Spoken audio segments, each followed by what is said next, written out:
It's August 18th, 2024, and I'm with Mr. John J. Jeckovich. How are you feeling today, Mr. Jeckovich? Very good. Tip top, tip top. Tip top. You're looking chipper. Yeah. You're looking chipper.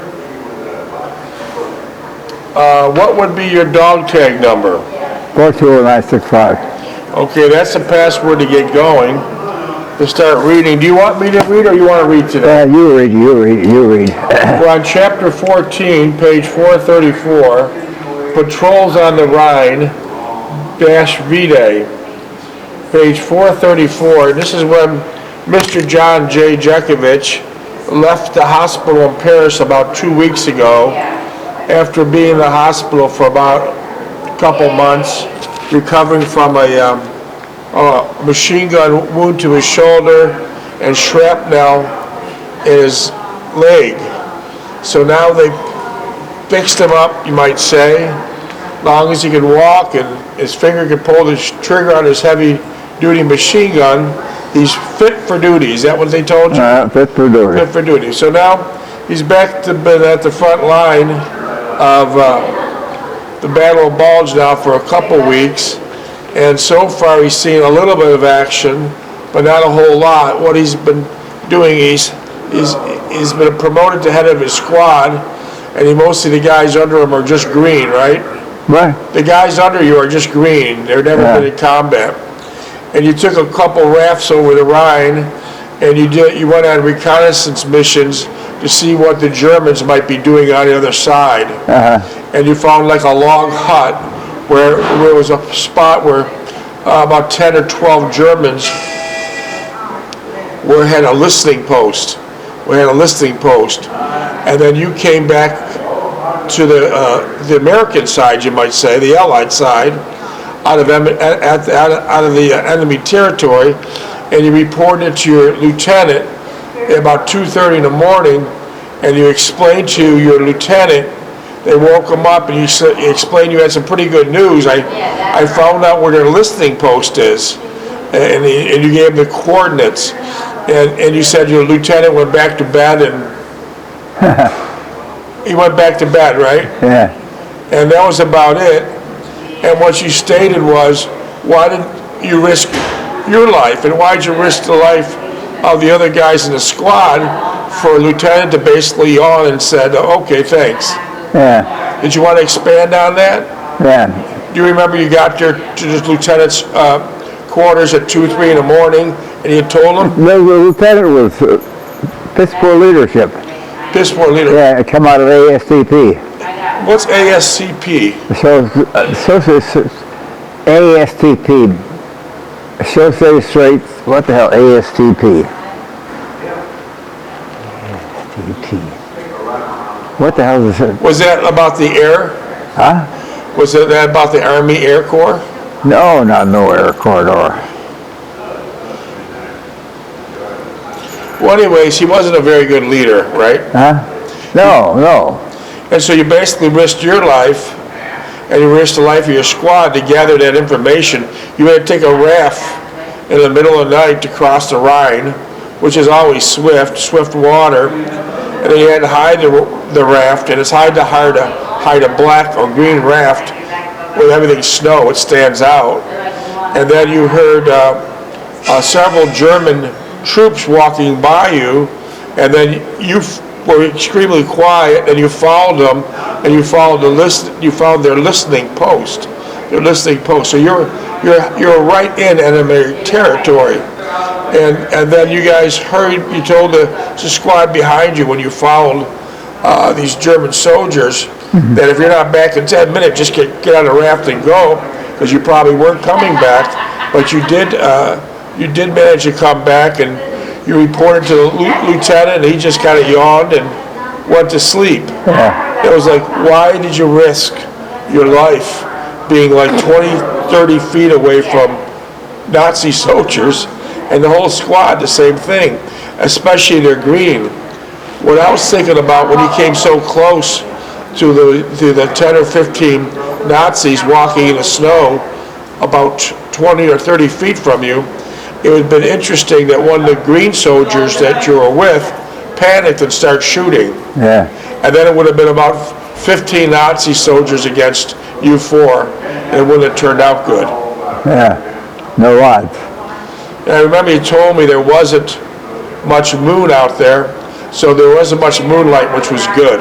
Yeah. Which was good. Did you want to say anything else about that patrol you did? No.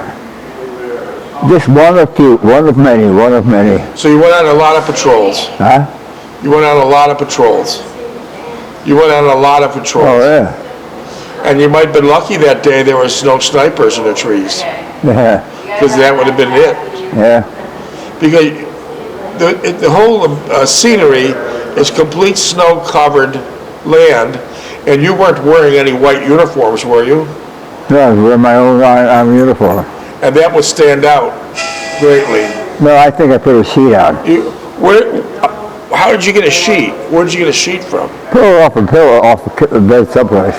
So you're in the military, and you had to resort to getting a sheet off of a bed, cutting it open and putting your head through it Yeah. to be camouflage. Yeah. That doesn't sound good. Well, that's how they work things. That's how they work things. That's how they do it.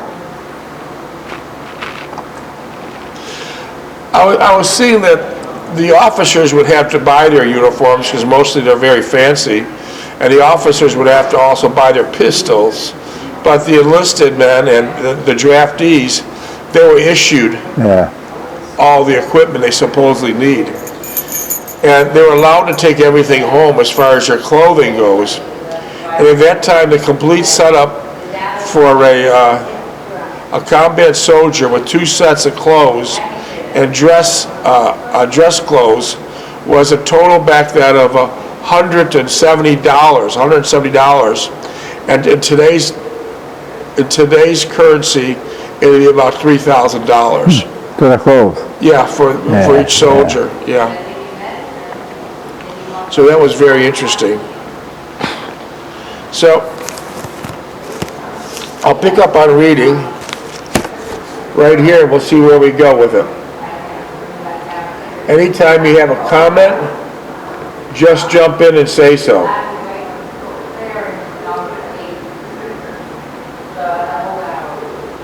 When you were wounded, you said the Western Union sent a telegram to your mother. How did the telegram basically read?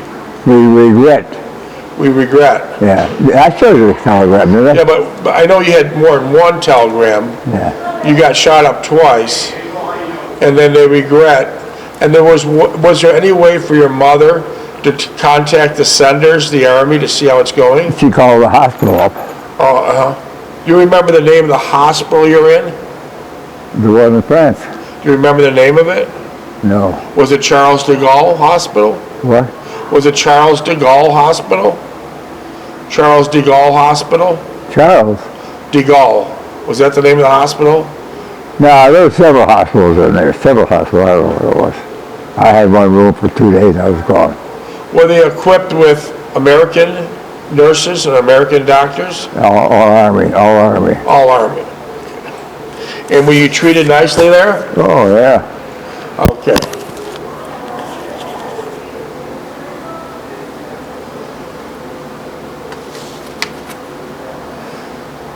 We reached the CP, the major and his men were already there. They were all young and looked as if they could pretty much take care of themselves. They sent a shiver down my back. I was proud to be in their midst. They all wore fatigues, field jackets, and wool knit caps. Their faces were smeared with camouflage cream, and they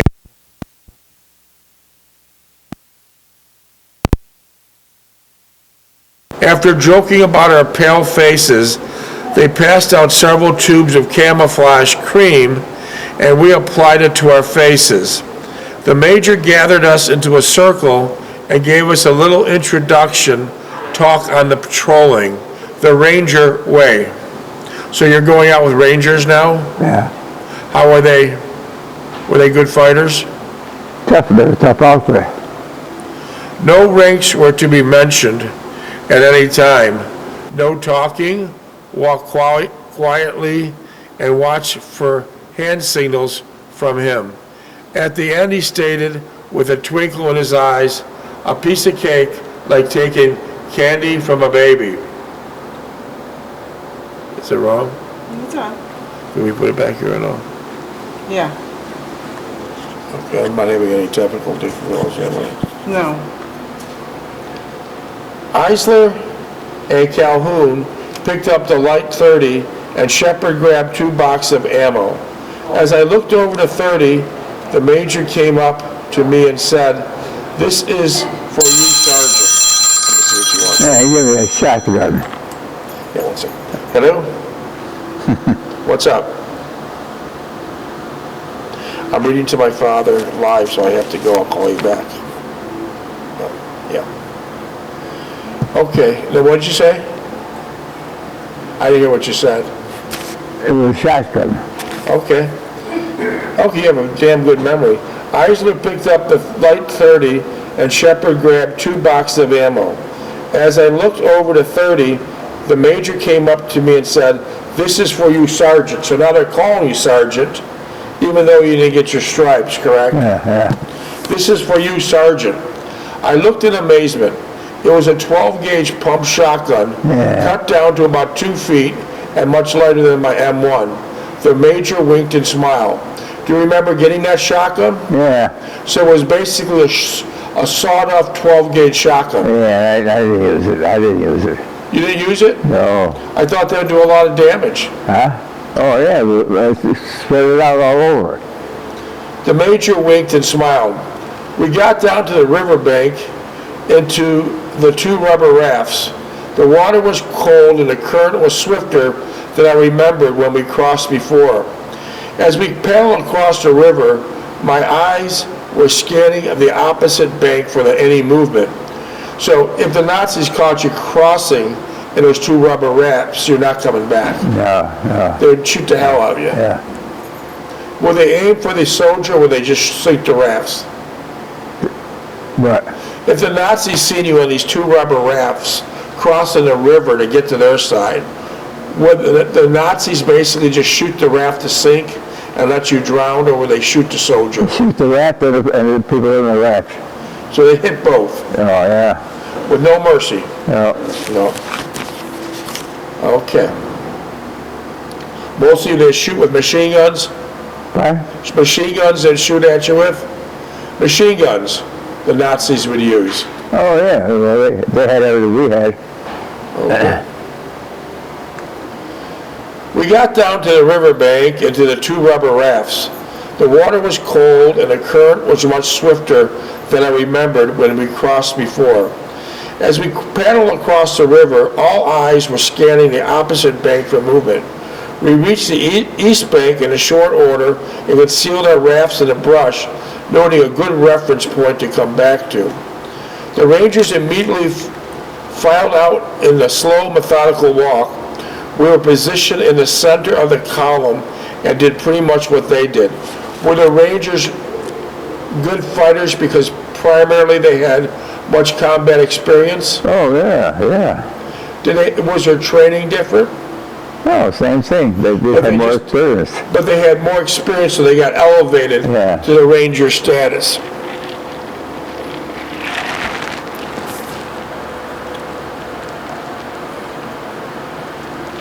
The Rangers immediately filed out in a slow, methodical walk. We were positioned in the center of the column and did pretty much what they did. How old are the Rangers? How old? Yeah. Our age, 19, 20, 21.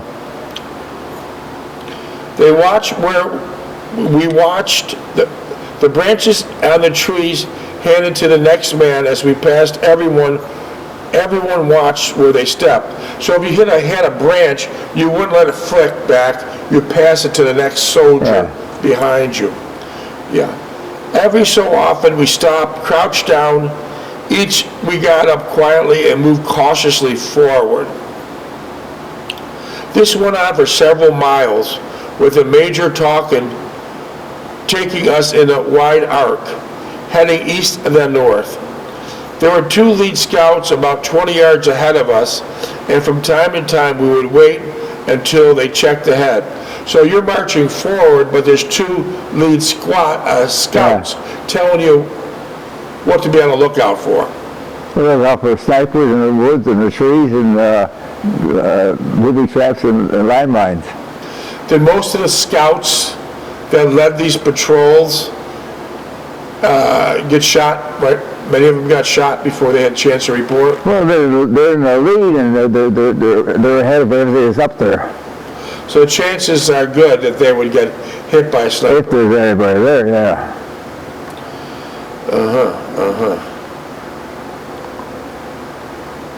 This went on for several miles, with the major taking us in a wide arc, heading east then north. There were two lead scouts about 20 yards ahead of us, and from time to time would wait until they checked ahead. One of the scouts would fall back and confer with the major, and then resume his forward position. We had not encountered anything, and I figured we had been out for about 2 hours, almost time to turn back. Yeah. So usually we go out on these reconnaissance missions for about 2 hours, and then you go back, right? Yeah.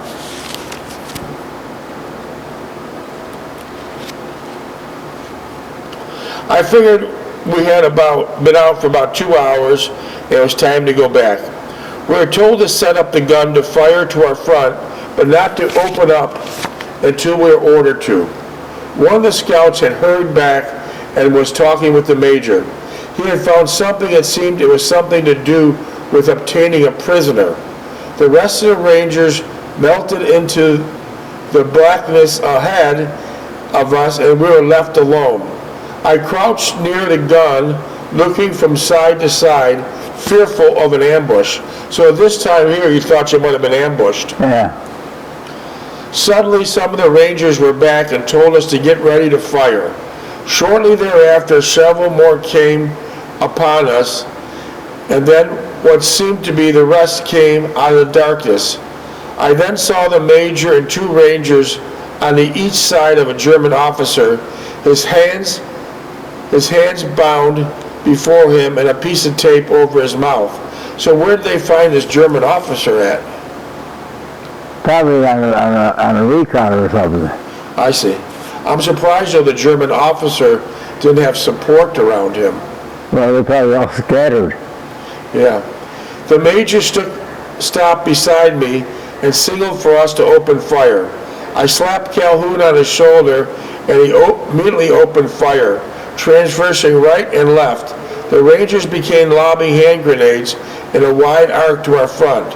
Flares were popping all around to our front, and I could see many Germans advancing on our position. So even though you're firing at the Germans, they're coming forward at you. Yeah. How many do you think were there? Probably a squad of And how many are in a squad? 12. So even though they're being fired upon, the Germans are still advancing. Yeah. The major was behind our gun, giving fire directions to one of our artillery batteries. Shortly there was a familiar sound, a large shells whistling overhead and landing 50 yards to our front. They were the 105s. What's the 105s? 105 is a 105 millimeter shell. And they come from way behind. Yeah.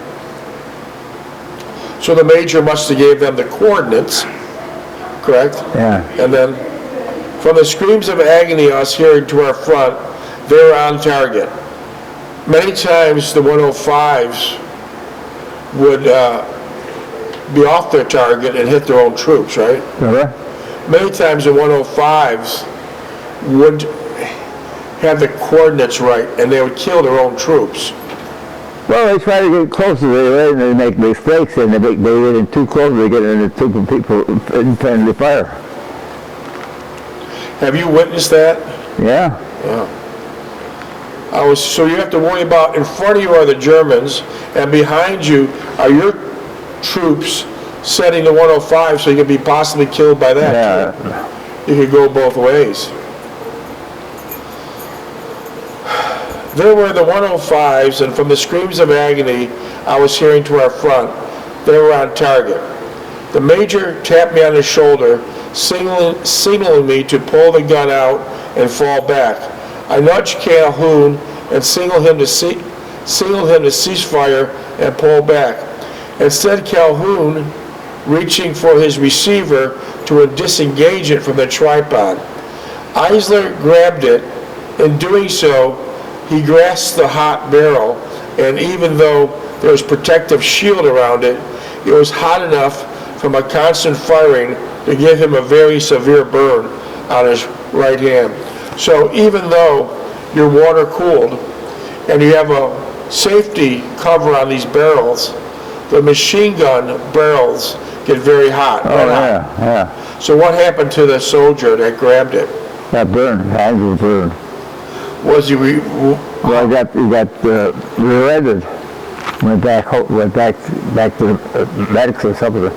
so he wasn't able to fight after that? No, his hands were all burned up. How long did it take, once he got burned in enemy territory, how long did it take him to get to, say, a hospital in Paris? Oh, probably 2 hours. So they took him right away. Yeah. How would they take him, on 6x6s? Put him in a Jeep and take off. Okay.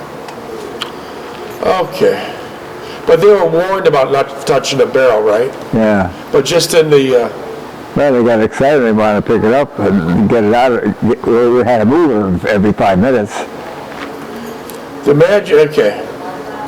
He grasped the hot barrel, and even though there was a protective shield around the barrel, it was hot enough from a constant firing to give him a very severe burn on his right hand. As he tried to get his hand released from the hot barrel, his skin had melted on the metal. He became distracted. What he did not see was a German soldier fast approaching him from his left side. I barely got a glimpse of him as he moved swiftly out of the darkness. He had his bayonet knife uplifted and to plunge into Eisler into another moment. Was there much bayonet warfare? Yeah, what? Was there much bayonet warfare? No. I raised my shotgun to my side and fired at the approaching figure. The blast hit him sideways, and I was horrified as I saw his hip and leg tear away from his upper torso, severed at the crotch. He fell into a heap before Eisler, his leg and hip several feet away. I was brought out of my shock and dismay by the major's voice shouting, "Let's get the hell out of here." So, Minutes? elaborate on that. What Minutes. happened to the guy who got his hands burned? Is he okay? Minutes. So the guy that got his hands burned was sent back to the States. Huh? The guy that got his Yeah, hand... Yeah, well, we get back to France at least.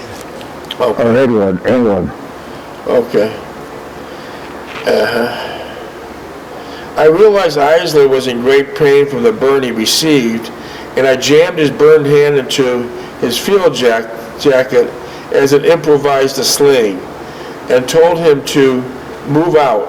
I picked up the receiver using my wool knit cap as a pad and followed behind Eisler. Our 105s were saturating the forward area with smoke and air bursts.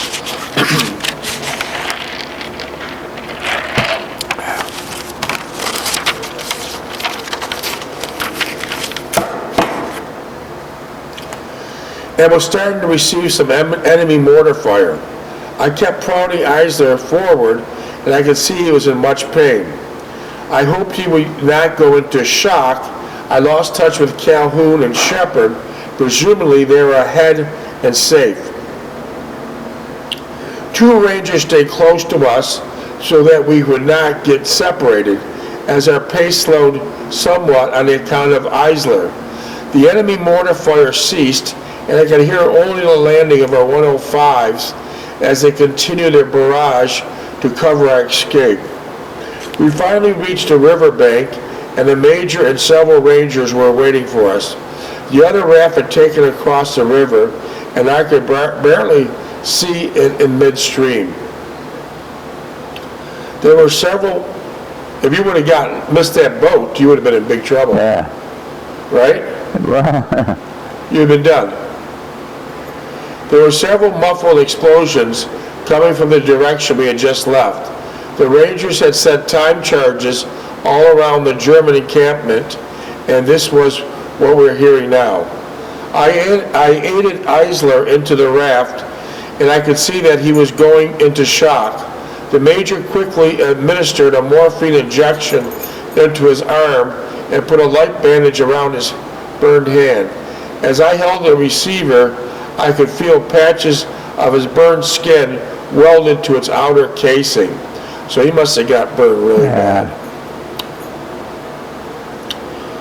We reached the opposite bank, and there were 2 medics and a stretcher waiting to take Eisler to the aid station.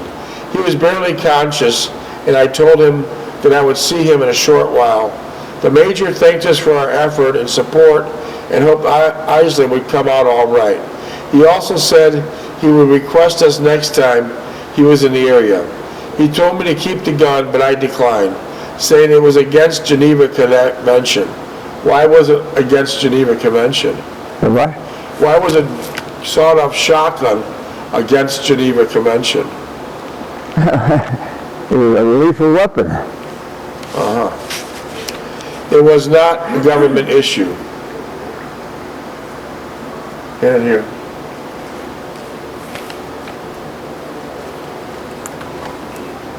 What do you got? Someone from Germany sent you that. Dusseldorf.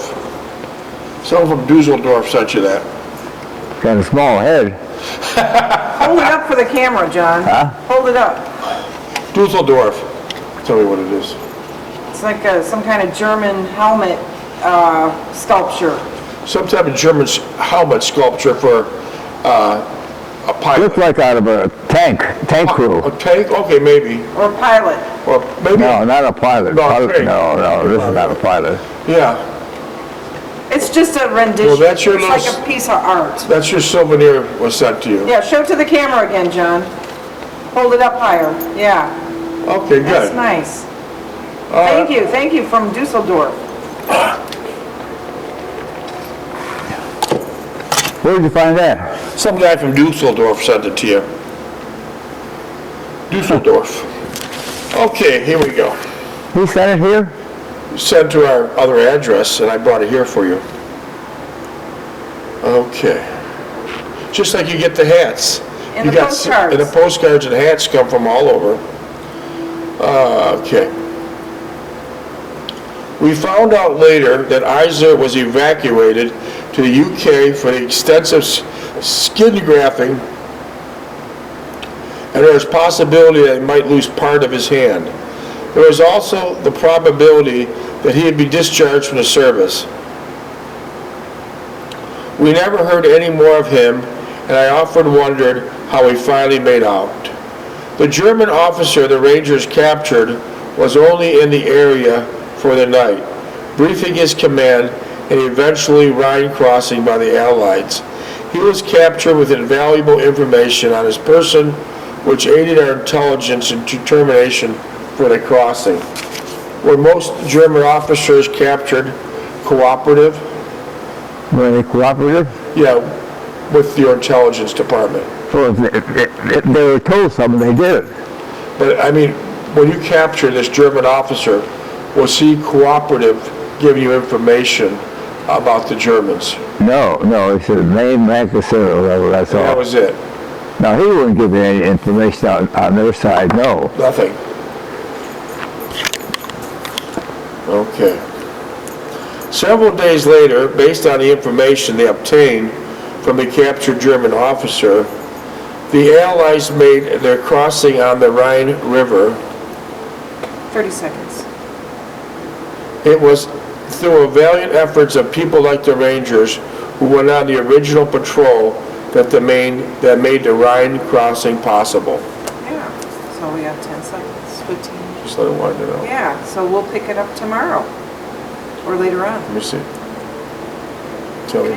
It's 9 seconds. Should have made it up. What? We're just winding it down for tonight. We just got a few seconds before we have